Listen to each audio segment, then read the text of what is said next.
So recently, the Lost Skies Island creator was released to the general public, and boys, it hasn't even been a month yet, and y'all have already made and uploaded nearly 84 islands, with even more that came out today as I am currently writing this. So, with so many new awesome Sky Islands coming out, we're going to cover my top 3 favorite community-made creations from this past month, as well as some interesting news regarding a community contest, which we'll get to later in this video. Starting with number 3, we have Collided by Budgie94.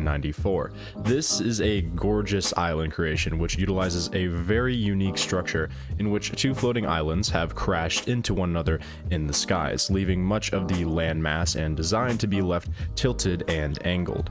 This design creates an interesting challenge for the player exploring, which requires you to rappel and climb across ancient ruins in a very unique way, as well as leaving uprooted and sometimes upside down trees that make grappling around extremely fun, all while requiring you to find a series of different search drones to unlock different areas of the island, as well as find an underground facility which houses a Gaul Ark ship. The origins and answers as to why the ship was sealed away within the rock of the island still remain a mystery. However, the remnants left by its creator offer a bunch of different hidden loot caches to actually be discovered. Budgie is actually an awesome island creator who has been in the open development community for quite a while, actively working on and having made a ton of different islands in the past, some of which are even featured in the past Skywatches before. So if you haven't already, I highly recommend you go and check this one out, as well as the other island creations that Budgie has awesomely put together for us to actually play. For number 2, we have the Factory Paradise 2 by Red Moss. This is an extremely intriguing island that appeared recently. While it's not a huge island, it definitely is one that has been packed full of so many intricate details that I felt that I simply had to put this one in second place. You start off in a parked Ark ship that seems to have safely made it to this island, where upon venturing out, you begin to follow a data drone into a series of side entrances that will ask you to help other data drones find their way. Slowly moving into the heart of the island, you discover abandoned doorways and passages leading to all sorts of long lost and forgotten crumbling buildings, raided coffins, and loot chambers, as well as detailed wall structures indicating some sort of terrible event which occurred in the distant past to some very unlucky individuals. Venturing further into the factory, you find a huge swath of abandoned and rusting broken machinery, now long overgrown and becoming consumed by nature. Where further off the side of the island itself, you discover an interesting manufacturing or cargo factory bay where we find the ancient machinery that was used to build, scrap, and design some unknown creation. Exploring the upper chambers, we find what appears to be leftover parts of cargo, or what is meant to be utilized as some sort of manufacturing process which was done here before. Seeing old world statues, monoliths, rusted piping, and possibly replacement parts for the actual robotic arms seen holding the different cargo and other things inside the assembly line. Overall, this island was extremely close tie to first in my opinion. However, I do think what makes this one fall just a little bit short compared to the final one we're going to cover is the difference in scale and custom component designs that were used. But nonetheless, Red Moss, you did a great job and truly have made an amazing creation for us to go through. Now, moving on to the final island and my personal favorite from this month, we have the Data Research Facility by Drift. Now, this island is unique in a ton of different ways. Not only does it hold a ton of detail while keeping a relatively large scale, but it utilizes an enormous amount of compounded creations that Drift has made and shown off in previous islands. Starting off on the island, we can see a bunch of different creations that uniquely show just why this gets so much rapport, where we start by connecting some electrical powering units to an abandoned solar panel in the field, as well as taking out some guarded turrets at the door's entrance. Inside, we find a towering metal monolith that seems to have long since ceased its primary functions. Climbing and rappelling this tower, we are then surrounded by crumbling rock and concrete, also encountering still somewhat functioning machinery. Inside, we find some kind of generator that seems to somewhat work with a fully custom-made control panel packed with full miniaturized light switches, levers, and even a shrunken datapad that indicates the machine's function. Reading it as it turns on, it explains that the electricity is beginning to flow as the machine hums, yet the communication tower stubbornly sleeps, calling the question as to whether or not the tiny delicate parts and devices inside might not be as corroded as the outside protective layer of the facilities are. Reading this, we peer out through the rubble and gaping hole in the side of the tower to see the opposing communication tower, in which, swinging over to the sealed structure, we can peer through the crumbling holes in its side to see what seems to be a functioning set of machinery and a lot of glowing lights indicating something is actually working in there. In addition, this tower seems to be supported partly by extruded supports over the abyss below from the island itself, seeing long since shattered and broken off rusted piping with mysterious and unexplained purposes.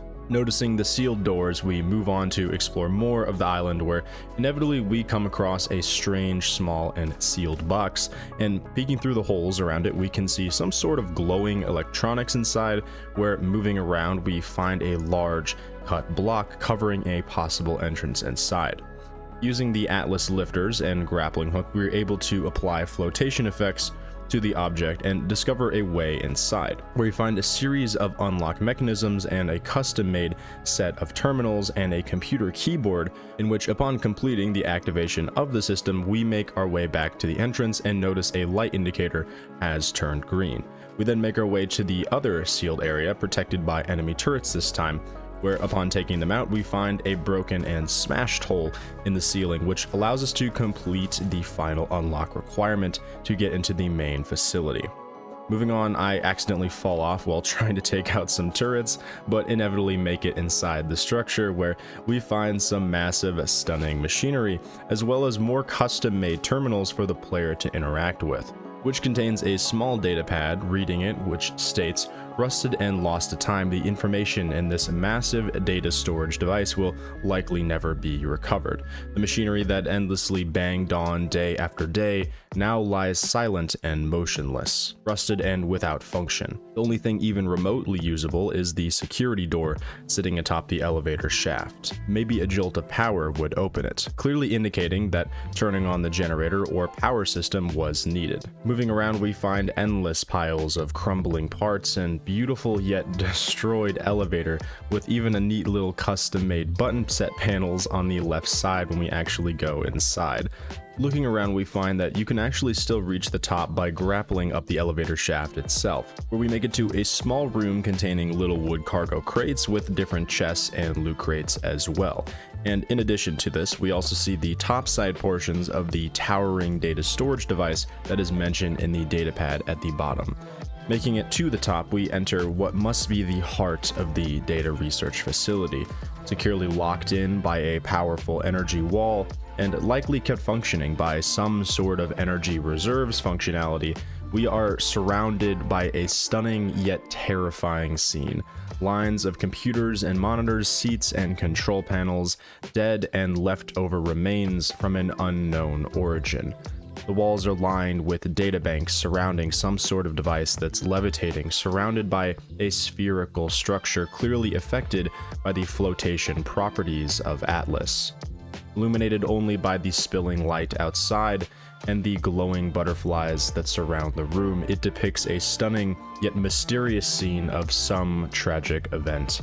It's not clear whether the scientists using this machine had a greater unknown purpose, nor what led to their deaths within this sealed away facility. But regardless, I think Drift made an absolutely amazing island creation, one that is jam-packed full of so many awesome details, and not only so many custom designs, but while intricately tying together different puzzles and buildings while creating an effective story that hints at what the player might be thinking, and simultaneously leading you to uncover more and more about the island.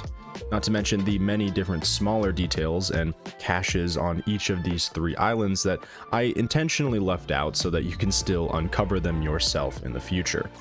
Now, as to the news update, while the first phase of this contest is reaching its end on the 10th of January, the devs of Lost Skies are currently hosting their first island creation contest, where on the Lost Skies Discord thread, you can submit your own island creation, speedrunning island, where after this date, the community will vote on the island that they think is the most interesting or fun to speedrun, and once that island is selected, Phase 2 will begin, where in this thread, the winning selected island can be played by anyone in the community, and their speedrun completion time will be submitted by a YouTube short or Facebook, Instagram, or any social media of the Lost Skies hashtag that you actually submit to the contest or link in the Discord, where the winner for the fastest speedrun will receive 1 month of free Discord Nitro, and the winner of the actual island creation itself will receive a full year of Discord Nitro. So even if you didn't have a chance to make your own submission for the contest, you can still have a chance to win a prize. Lastly, on other related news, many of the devs have been coming back from a